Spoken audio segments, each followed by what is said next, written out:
antes de empezar, me gustaría que todos, por favor, puedan cerrar sus ojitos. Me gustaría orar un momento más. El ambiente es muy, muy propicio hoy día y me gustaría orar un momento hoy. Señor, te doy gracias por esta mañana y te doy gracias por la vida de cada una de las personas que han estado aquí, que están aquí en este momento, Señor, y que bendicen, ¿no?, nuestras vidas, que bendicen mi vida, Señor, también. Gracias porque hoy día es un buen momento para escuchar de tu palabra y es un buen momento, Señor, para oír de ti y recibir dirección para nuestras vidas. Espíritu Santo, te pido, Señor, te pido que puedas guiar las vidas de mis hermanos y que puedan ser instruidos hoy día. Y te pido que me utilices para que llegue tu palabra a sus corazones y puedan tener revelación de ti. Y teniendo revelación puedan cambiar su forma de pensar y cambiar su forma de vivir. Gracias, Padre, por esta mañana y por esta buena y tan preciosa oportunidad. Gracias, Señor. Te alabamos y te bendecimos en el nombre de Jesús. Amén y amén. Rápidamente me gustaría, por favor, que todos agarren sus Biblias y vamos a abrir el Nuevo Testamento. Sí, vamos a abrir nuestro Nuevo Testamento. Vamos a ir al evangelista de Marcos, por favor, a Marcos capítulo 10.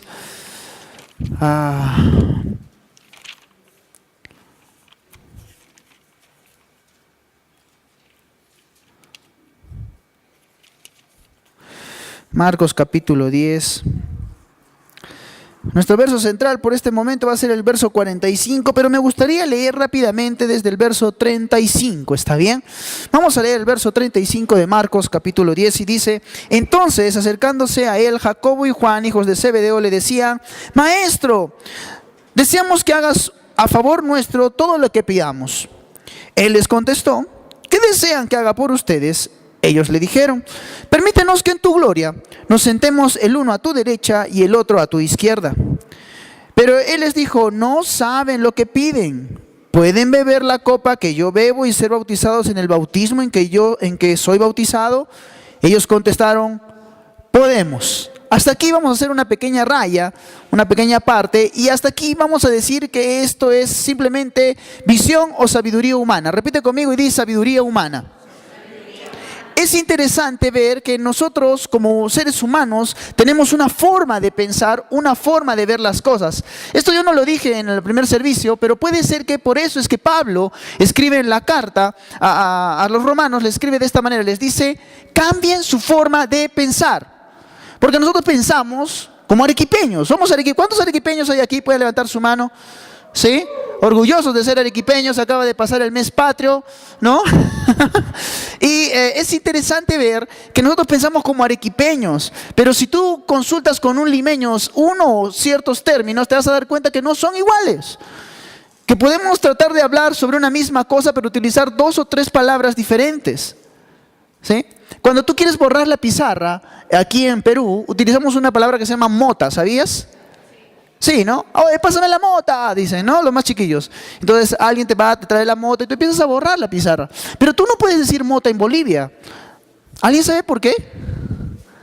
Porque mota es un paquete lleno que utilizan y lo envuelven así y adentro meten droga. Entonces, es interesante ver que una palabra, por más buena que sea para nosotros, no puede ser no necesariamente igual para otros. Pero esto es solamente sabiduría humana. Es como nosotros vemos las cosas. Di conmigo: forma de ver. Entonces hay formas de ver las cosas, pero el día de hoy lo que yo deseo es que ustedes puedan ver las cosas como las ve Dios y no como las ve necesariamente el mundo o como las ve la iglesia. Porque se han dado cuenta que nosotros como iglesia vemos las cosas de forma no necesariamente tan bíblicas. Entonces veamos lo que dice la Biblia en el siguiente aspecto. Dice, Jesús les dijo, verso 39, la copa que yo bebo, beberán, y en el bautismo en que yo soy bautizado serán bautizados, pero el que se sienten a mi derecha o a mi izquierda no es mío darlo, sino para quienes está preparado. Interesante que ahí diga Jesús que Dios el Padre es el que va a preparar todo esto y quien está preparado. ¿Está bien? Ahora di conmigo: propósito. ¿Qué significa hasta aquí? Que en este versículo en especial Jesús nos quiere enseñar que hay una forma de ver con la sabiduría celestial. Di conmigo, sabiduría celestial. No es igual la sabiduría humana a la sabiduría celestial. No es igual. No hay forma de que sean iguales porque la sabiduría celestial es como Dios ve las cosas y como Dios las ha preparado de antemano. Si tú lees tu Biblia, el apóstol escribiría de esta manera: como fueron de antemano hechas las cosas. Interesante que diga que fue hecho de antemano, o sea, antes de. Hay una parte en la Biblia, se los dejo como tarea, que dice antes de la fundación del mundo, dice. Interesante. Interesante que diga que Dios estaba preparando todo y tenía una visión de cómo tenía que ser la forma de vivir nuestra aquí en la tierra. O sea, claro está que Dios tiene un propósito para nuestras vidas. Di conmigo, propósito. Pero en este mismo capítulo donde Jesús está hablando acerca de propósito, porque hasta aquí estamos dándonos cuenta que Dios, Jesús mismo, está diciendo que tiene un propósito para nuestras vidas. En el verso 45, más abajo, dice: porque ni siquiera el Hijo del Hombre vino para ser servido, sino para servir y para entregar su vida en rescate por muchos. Di conmigo, muchos. Di conmigo, muchos. Importante resaltar que en este capítulo está hablando acerca de que hay un propósito, que hay algo que hay que hacer, que Dios nos ha preparado, que solamente Dios es el que decide y que ya lo decidió. Pero en el verso 45 dice: el Hijo del Hombre no ha venido para ser servido, sino para servir. ¿Qué tipo o a qué se está refiriendo Jesús? ¿O por qué está escribiendo esto el evangelista Marcos en este capítulo? Tal vez sea, y aquí quiero poner algo en claro, tal vez sea porque tú y yo necesitamos servir. Di conmigo, servir. Alguien muy duro dijo esto alguna vez. Dijo: el que no vive para servir, no sirve para vivir. Qué doloroso, pero tal vez sea algo de cierto. ¿Han visto la gente amargada? ¿Alguna vez han visto gente amargada? ¿Sí o no? Los que hemos sido chiquillos y hemos jugado pelota en el barrio. Últimamente ya no se juega fútbol en el barrio. Se juega fútbol en tu celular, en tu smartphone. Entonces un chiquillo así, de repente, ¿qué está haciendo? ¿Jugando fútbol? Pero antes jugábamos pelota en la calle, ¿se acuerdan? Qué felices éramos con 4 pedazos de ladrillo o 4 pedazos de piedra, 2 para cada lado, hacíamos el arco, ¿no? Algunos de ustedes se acuerdan, o ustedes han visto a sus hijos jugar de esa manera, ustedes lo han jugado, ¿sí o no? Pero siempre, este ejemplo no lo puse antes, pero siempre van a encontrar en la cuadra la señora renegona o el señor renegón, o de repente Dios te ha cambiado y tú eras uno de ellos y has llegado a la iglesia. ¿Sí o no? Y te encantaba el cuchillo a ti, o la tijera, ¿sí o no? Y llegaba la pelota a tu puerta y tú, era como que tú sentías el ki poderoso de esa pelota que iba a tocar la puerta o la ventana de tu casa, y tú salías inmediatamente con tu cuchillo y ¡crack!, reventabas la pelota y no te interesaba nada, ¿sí o no? Ahora, la pregunta es: ¿por qué pasa este tipo de cosas? Porque de repente la gente no se ha dado cuenta que Dios nos ha llamado con un buen propósito. Di conmigo, propósito. Un excelente propósito, y es un excelente propósito para vivir. Pastor, ¿a dónde quieres llegar con esto? Quiero que te des cuenta, en primer lugar, lo voy a poner desde este momento, valga que me estoy trabando, pero desde este momento quiero poner esto en claro. Si Dios te ha llamado con un propósito, y es un propósito para servir, te va a equipar para ese propósito. Y te ha llamado para que sea así. Ahora, tú vas a decir: sí, el Señor me ha llamado, tengo un llamado. Pero no solamente es eso. Dios te ha puesto un nombre. Esa es la visión, o esa es la forma de ver con sabiduría celestial el servicio y la forma de vivir en esta tierra. ¿Cómo sabes, pastor? Muy sencillo, déjame contarte una historia para poder entenderlo. Vamos a Jueces capítulo 6. Jueces capítulo 6. Sí, Jueces capítulo 6. Verso 11. Van a decir: ya, sí, ya entiendo. Es la historia de Gedeón. Sí, es el que era miedoso y después se volvió valiente. Pero no solamente, normalmente predicamos acerca de la valentía. Mira cómo Dios lo cambió por ser valiente. Pero en realidad no es solamente que lo volvió valiente. En realidad, en su ser y en su interior, era un hombre valiente, predestinado desde el inicio para que sea así. Pastor, ¿cómo sabes eso? Esto es muy sencillo. Empecemos a leer. Dice, verso 11. Entonces vino el ángel del Señor y se sentó debajo de una encina que está en Ofrá, aldea de Joás, padre de Arri. Y Gedeón, su hijo, estaba sacudiendo el trigo en el lagar para ponerlo a salvo de la presencia de los madianitas. Y se le apareció el ángel del Señor y le dijo, el Señor está contigo, hombre valiente. Ahora, la pregunta hasta aquí es, el Señor está llamando las cosas que no son para que sean. Siempre hemos predicado eso, ¿sí o no? Hemos predicado cosas, no, Gedeón no era valiente. Y siempre te explicamos que no era tan valiente, porque en el versículo 11 dice que él estaba guardando el trigo para que los madianitas no vinieran y se llevaran el trigo de ellos. Porque hasta ese entonces, ¿qué había pasado con el pueblo de Israel? El pueblo de Israel, como tantas veces, repito, el pueblo de Israel, como tantas veces se había separado del amor de Dios, se había separado del reinado de Dios, había separado su corazón de la vista de Dios y por lo tanto habían sido desprotegidos por ellos mismos, no porque Dios quisiera. Y un pueblo, los madianitas, venían y robaban todas sus cosechas, ¿ok? Ahora esto de repente te puede dar alguna razón porque en algún momento nosotros hemos separado nuestro corazón de Dios y han empezado a venir cosa tras cosa tras cosa y va a venir normalmente el mismo reclamo que hizo Gedeón. Ahorita voy a ver el reclamo, pero esta parte es importante. El ángel le dice, hola, ¿cómo estás, hombre valiente? Pero en realidad no solo es que está hablando las cosas que no son para que sean, porque de repente tú y yo no sabíamos qué significaba la palabra Gedeón. Yo sé que los del primer servicio ya lo han escuchado, pero los del segundo me pueden decir, ¿saben qué significa la palabra Gedeón?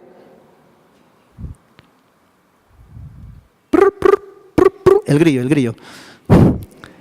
Bueno, déjenme decirles que en primer lugar los israelitas, los judíos nunca han puesto un nombre a un ser humano por ponérselo. Siempre le han puesto un nombre acorde al propósito que han planeado para su vida. Y esto siempre va a ser porque Dios quiere. Gedeón, la palabra Gedeón significa destructor. Digo conmigo, destructor. Entonces cuando miraban a Gedeón en la calle, uno de sus amigos, de repente de la collera, del barrio, siempre que lo miraba le decía, habla destructor, ¿cómo estás? No, le gritaban, destructor, ese era su nombre, Gedeón. ¿Me dejo entender? La pregunta es, ¿por qué un hombre tan cobarde? Porque se entiende aquí que Gedeón está tratando de ocultarse y ocultar lo poco que tenían para poder guardarlo y etcétera, etcétera. Y por eso es que el ángel le dice, hombre valiente. ¿Por qué un hombre tan cobarde tenía un nombre tan explosivo? El destructor. Cuando uno piensa en destructor, ¿en quién piensa? Yo cada vez que escucho la palabra destrucción, destructor, o pienso en un terremoto o pienso en Terminator. ¿Sí? Hasta la vista, baby. ¿Se acuerdan o no se acuerdan? ¿Sí? Yo me acuerdo en eso, o sea, yo pienso eso automáticamente. ¿Está bien? O pienso en un terremoto. ¿Alguien vivió el terremoto del 2001 de Arequipa? ¿Sí? ¿Se acuerdan? Yo recuerdo la gente tirándose al piso. Oh, Señor, ¿por qué nos castigas? ¿No? Pero no sé por qué esta historia no la conté, pero yo caminaba por la avenida Calvario. ¿Alguien escuchó ese nombre? En Miraflores. Estaba saliendo con mi mamá a comprarme un par de zapatos. Mira cómo me acuerdo bien. Y estábamos por la avenida Calvario y empieza el terremoto. ¿Qué tal Calvario que pasamos esa vez? ¿No? Interesante que la gente en esos problemas se acuerda recién de Dios, ¿verdad? Ahora, regreso al punto. Destructor. Él era el destructor. Y tal vez sea porque años después, o mejor dicho, tiempo después, ni siquiera años, tiempecito después, este Gedeón, al que muchos daban como cobarde y él mismo se miraba como tal, destruye un ejército con 300 hombres. Y cuando hablo de un ejército, es que estoy hablando de un grupo enorme de personas, de miles de personas, porque así eran los ejércitos antes. Ahora nos matamos mandándonos misiles, ¿sí o no? ¿Sí o no? Pero antes no, la lucha era cuerpo a cuerpo. Era hombre contra hombre, lanza contra lanza. ¿Sí? ¿Alguien se acuerda un poco de la historia? Los miro así y digo, ay, no me están entendiendo. Pero así era la forma en la que ellos luchaban, en la que ellos peleaban. Pero este hombre, Gedeón, le gana un ejército, y si tú lees tu Biblia, le gana un ejército con 300 hombres, y estos 300 hombres no tuvieron que pelear cuerpo a cuerpo, solo rompieron unas vasijas. Pero con eso, ese hombre liderando ese ejército tan pequeño, destruye al ejército enemigo. Interesante. Interesante que este nombre que había sido puesto para Gedeón, el destructor, implicara lo que tiempo después iba a lograr como su propósito de vida. Y si tú lees tu Biblia te vas a dar cuenta que Gedeón no solamente ayudó a destruir al pueblo enemigo, sino que gobernó por 40 años como juez en Israel. Es más, si tú lees tu Biblia te vas a dar cuenta que el pueblo quería que Gedeón sea su rey. Y Gedeón decía, no, nosotros tenemos rey, es Dios, todopoderoso, y se acabó el asunto. Yo puedo ayudarlos, yo soy su líder, pero él es el rey. 40 años. Pero no, mejor dicho, rebobino un poquito, pero tuvo que darse cuenta que había sido llamado para algo y tenía una vocación de servicio especial, la destrucción de los enemigos. ¿Cómo es que todo pasa o cómo es que pasa esto, pastor? Sigamos leyendo un poquito, por favor. En el verso 13 dice esto. Entonces Gedeón le respondió, te ruego, mi señor.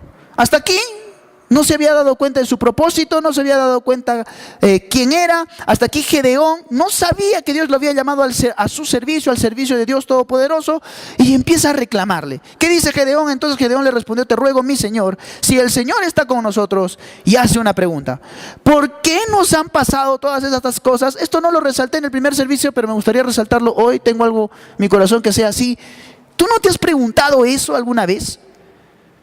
¿Tú alguna vez no has dicho cosas como, pero yo soy hijo de Dios, yo soy creyente, voy al servicio todos los domingos me río del chiste del pastor, está feo, pero igual me río, y todos los domingos voy, siervo, tengo que traer los equipos de un lugar a otro, cargo las 25,000 escaleras y gradas, estoy cargando con mi parlante arriba. Y a pesar de eso tengo estos problemas, y a pesar de esto me falta plata, y a pesar de esto mi hijo está mal, a pesar de esto y esto y esto y esto. ¿Alguna vez te has preguntado alguna cosa así? Yo también.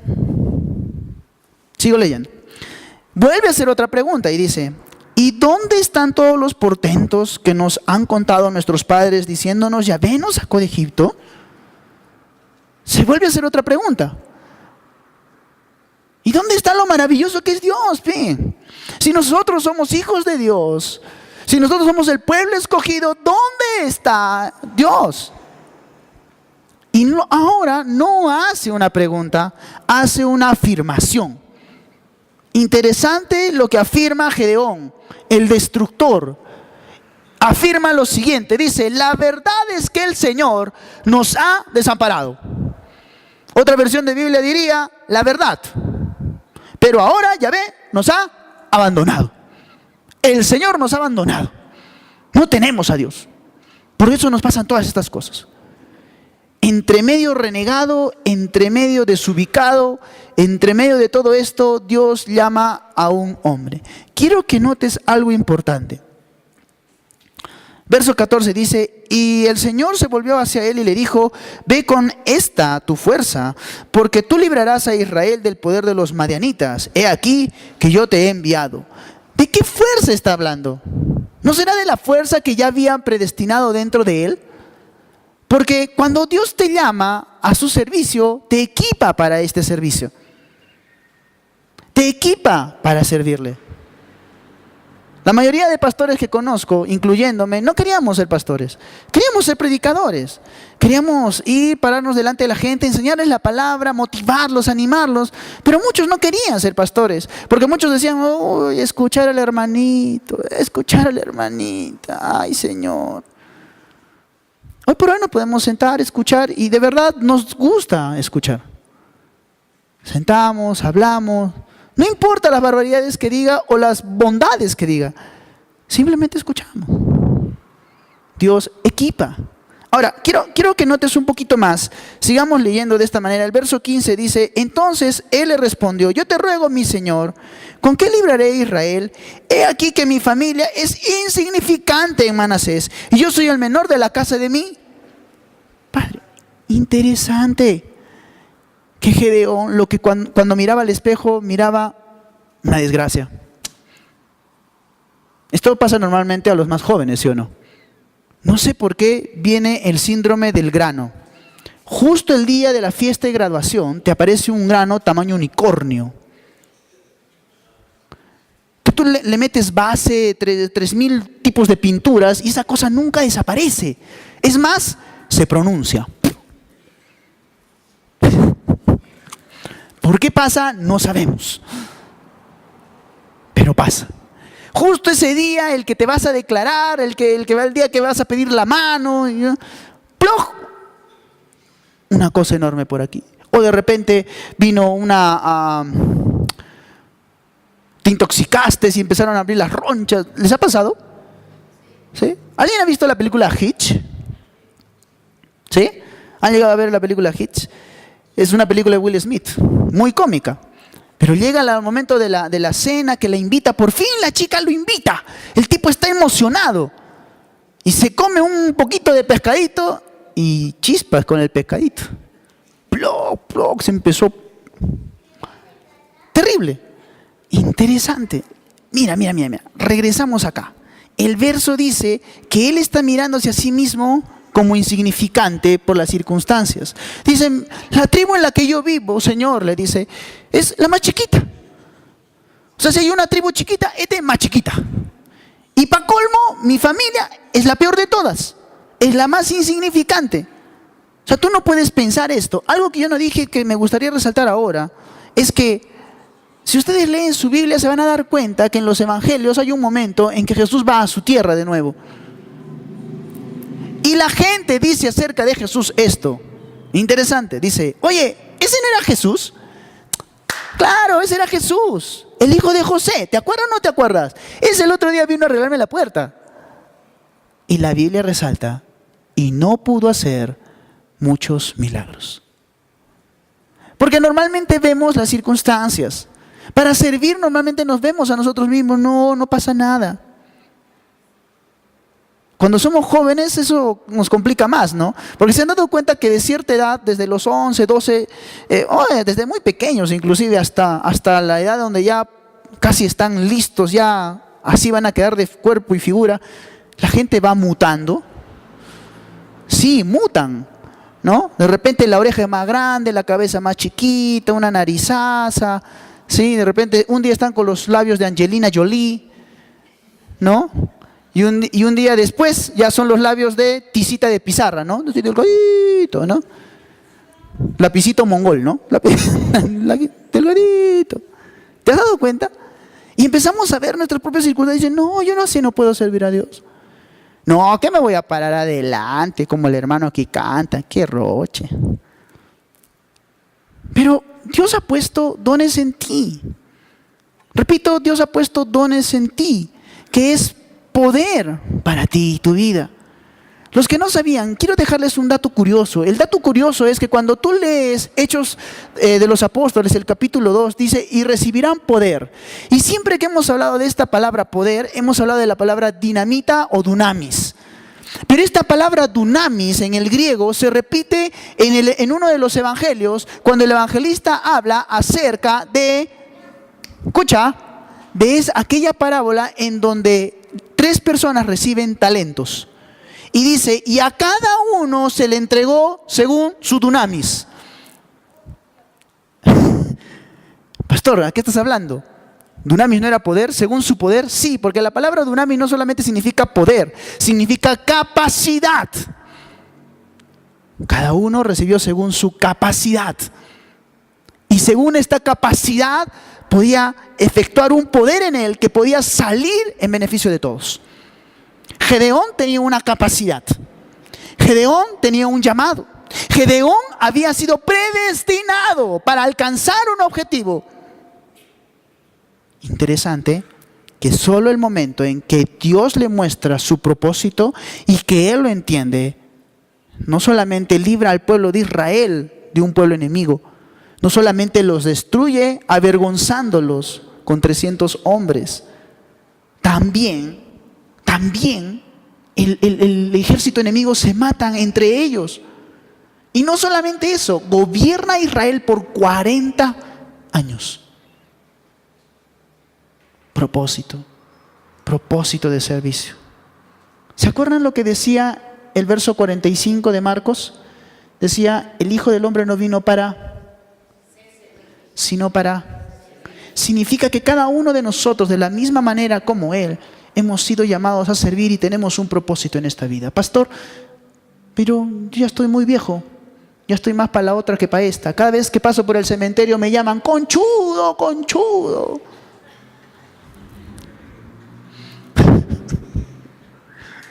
Pastor, pero yo soy muy joven, pastor. Todavía estoy en la flor de mi vida, ¿no? Todavía no me he casado, todavía no esto, todavía no el otro.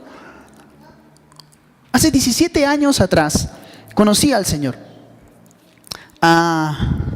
Lo conocimos en una parroquia. Pero en esta parroquia nosotros aprendimos a amar a Dios. Siempre nos miraban como los raros. Éramos los que orábamos en lenguas, éramos los que levantábamos nuestras manos, éramos los que cantábamos hasta el final. La misa terminaba y nosotros seguíamos, porque algo había dentro de nosotros que decía, Dios es más grande que todo lo que puede haber, que todo lo que hay aquí, y queremos alabarlo. Un día decidimos salir y empezamos a darnos cuenta que había algo dentro nuestro que había sido predestinado para llamar a la gente a la reconciliación con Dios. Seamos sinceros, antes de conocer a Jesús de la manera como lo conocemos hoy por hoy, siempre hemos pensado que éramos el vil gusano de la tierra y que éramos más que pecadores. Porque en nuestro concepto, el echarnos la culpa de las cosas y echarnos el pecado dentro nuestro y golpearnos el pecho implicaba que algún día, tal vez en su misericordia, Dios nos iba a dejar permitir entrar al cielo. Pero en realidad, hermanos míos, al haber recibido a Jesús nos ha abierto las puertas, no solamente al cielo, sino aquí en la tierra, para cumplir el propósito por el cual hemos sido llamados. ¿Cuál es la sabiduría celestial? Es que tú tienes un propósito, un llamado disponible para el servicio, no solamente en la iglesia, sino para la gente. Dentro de unos meses va a venir elecciones, ¿sí? Estamos ya teniendo un sinfín de candidatos proponiéndonos un sinfín de cosas para beneficiarnos. Yo siempre me he preguntado, ¿y cuál de ellos nos lleva a Jesús? Tal vez sea que hemos decidido cerrarnos a tal punto que la iglesia no quiere hacer algo más que solamente servirnos entre nosotros. Pero ¿no es la iglesia la que ha sido llamada a servir también al mundo? Para que conozcan la verdad. Mira lo que dice Primera de Pedro, capítulo 2, verso 9. Quiero que vayas rápidamente ahí. Primera de Pedro, capítulo 2, verso 9. Dice de esta manera, pero ustedes son linaje escogido para que sirvan como sacerdotes para el reino. ¡Sirvan! Dios bendito. Pueblo santo, congregación redimida, para que anuncien las glorias de aquel que los llamó de las tinieblas a su luz admirable. Esta mi versión dice, los llamó linaje escogido. O sea, tenían que cambiarnos del nombre, sí, tenían que darnos un nombre. Tenía que darnos un nombre para poder saber el propósito al cual teníamos que llegar. Hacia un punto final. Alcanzar nuestro propósito de vida. Y mientras que vamos alcanzándolo, servir a la gente. ¿Alguna vez has subido al bus con este pensamiento? Subo rápido, me siento adelante y me hago el dormido para que no me saquen.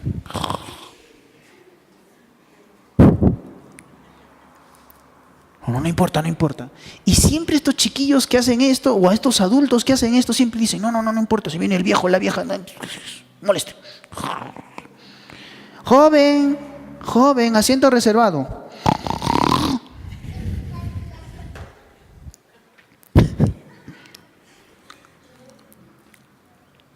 Nadie quiere servir a la gente. Pensamientos como, ¿acaso ellos me dan? ¿Acaso ellos trabajan por mí? ¿Quién me ha dado un pan alguna vez en la vida?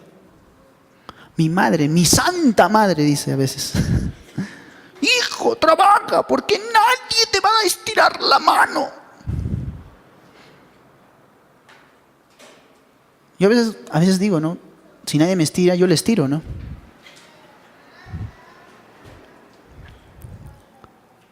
cómo Dios ve y cómo en el mundo espiritual se ve el servicio. Es sabiendo que Dios te ha llamado desde antemano. ¿Se acuerdan ese versículo que dice que Él nos formó antes de la fundación del mundo? Ese versículo que dice, yo te conocía antes que estuvieras dentro del vientre de tu madre.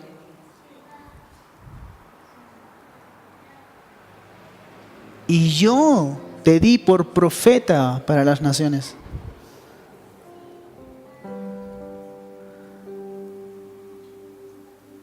¿Qué ha pasado con la iglesia? Y yo no estoy hablando de ustedes, digo, ¿qué ha pasado con la iglesia? Que no estamos alcanzando nuestro propósito de servir al pueblo, servir a la gente.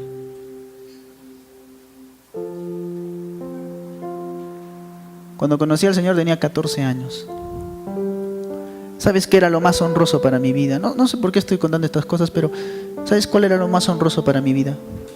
Agarrar una escoba, ponérmela atrás, chapar el basurero, ponérmelo como escudo. Agarraba un balde con el que trapeábamos y casi seco nos los poníamos como casco. Y bajábamos desde la casa donde recogíamos estas cosas hasta el lugar donde teníamos que ir a limpiar. El primer lugar que nos dieron para limpiar era un centro parroquial. En el segundo piso había un centro de salud. El primero era donde recibían a todos aquellos que se hacían atender en este centro de salud. La mayoría eran borrachitos. La mayoría eran indigentes. ¿Tú sabes qué sacrificio era entrar con todo eso a limpiar los baños de ese lugar? Chiquillos de 14, 15 años a que todo le hacen ¡guaj, guaj! Entrábamos con nuestras máscaras antigases, ¿no? Todos nuestros aparatos antinucleares, ¿no? Nunca en mi vida había visto un baño tan cochino, con cosas que salen del ser humano en el piso, en la pared, hasta en el techo. ¿Cómo llegaban ahí? No lo sé.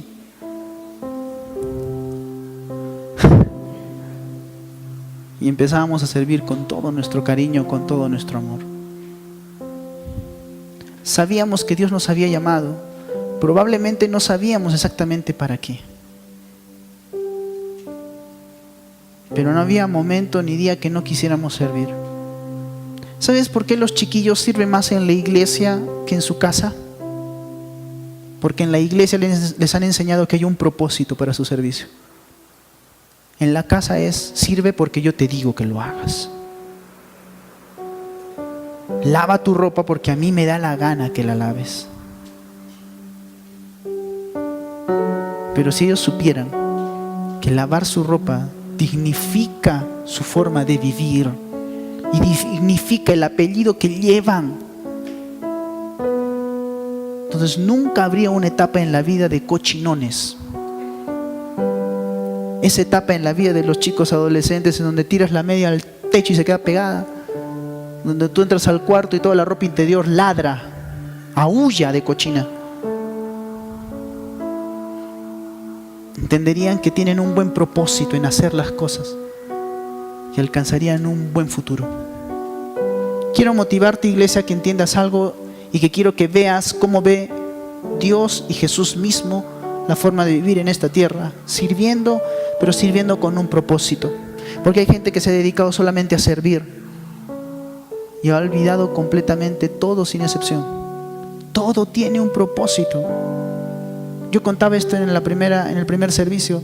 Un chiquillo se nos acercó hace tiempo y nos dijo, ¿sabes qué? ¿Saben qué? Nos dijo. Yo no sé para qué sirvo, no sé para qué estoy aquí. Yo soy un erupto de la vida, dijo. Aún hasta las cosas más difíciles, repito, aún hasta las cosas más difíciles que hayan pasado en tu vida siempre terminarán siendo para bien. ¿O no has leído tu Biblia en la parte donde en la carta de los Romanos, Pablo escribe diciendo, todo pasa en bien de aquellos que le aman? Visitábamos a un chiquillo venezolano, extranjero, fuera de su tierra, hace unas semanas atrás. 2 días después o 3 días después de su llegada, su pierna se ha fracturado en 2. Está en una cama en un pueblo lejano con nadie de su familia. Yo llego y está con una sonrisa de oreja a oreja. Él está ministrando mi vida más que yo la suya en realidad. Pero cuando yo lo veo le digo, ¿y tú sabes por qué ha pasado todo esto? Y él dice, bueno, no sé por qué Dios lo haya hecho, pero será por algo. Yo le digo, tú tienes que saber que gracias a esto los mejores deseos de tu corazón van a pasar. Y él me dice, sí, sí te puedo creer, me dice. Porque yo estaba tan lejos de mi familia, pero ahora mi familia va a venir a Perú a estar conmigo. Tal vez el deseo más recóndito de su corazón se iba a cumplir ahora en las peores de las situaciones. Pero Dios te llama a que pasen siempre esas cosas, a que veas las cosas como Dios las ve. Dios te llama a que sirvas con todo tu corazón. No importa si el hermanito Ujier te mira feo. No importa si tú eres Ujier y el hermanito que quieres llevarlo a una silla te dice, no, yo ya tengo acá mi zona VIP, ahí está. Esa silla ya tiene la forma de mis pompas. Soy socio fundador de esta iglesia. Dios te llama a que sirvas desinteresadamente. Dios te llama a que veas las cosas como las ve Dios, mirando siempre a la gente con amor, con respeto y viendo también como los ve Él, que ellos también tienen un propósito para sus vidas y tienen que alcanzarlo, y tú debes ser una herramienta para que ellos lo hagan.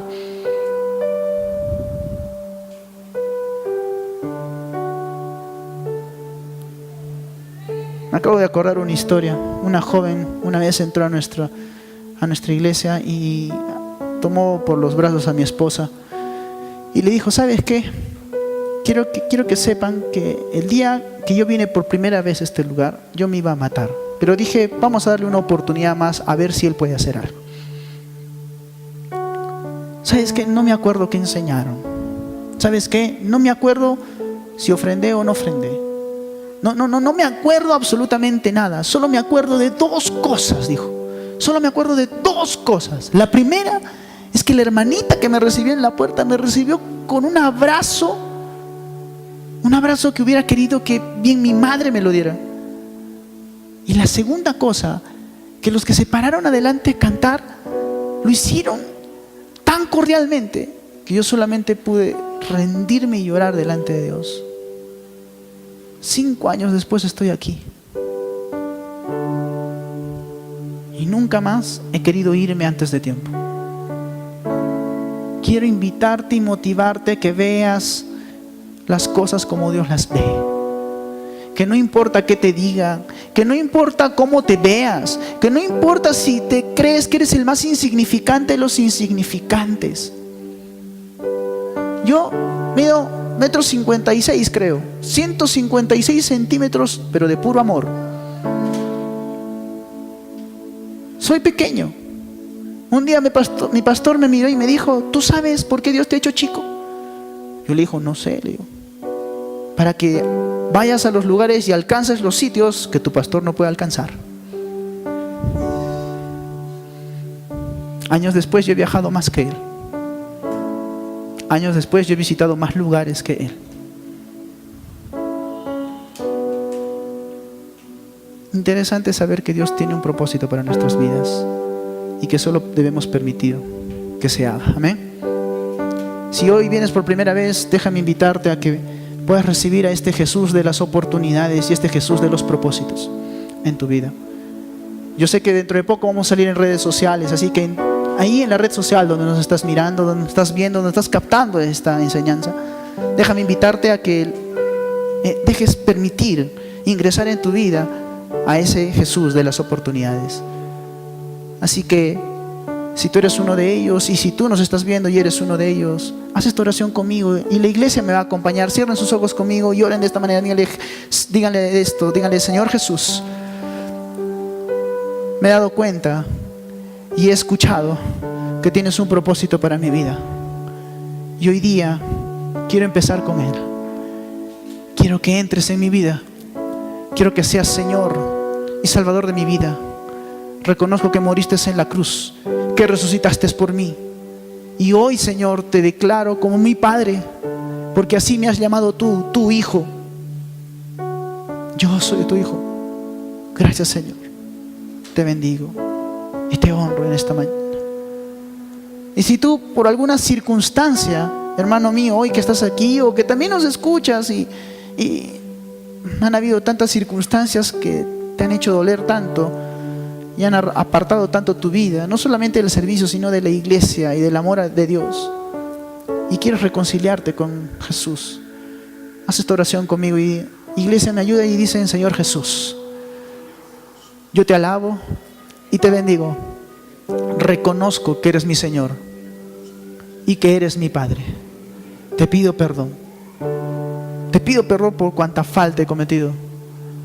Pero por sobre todo, te doy gracias porque me has llamado hijo. Yo soy tu hijo.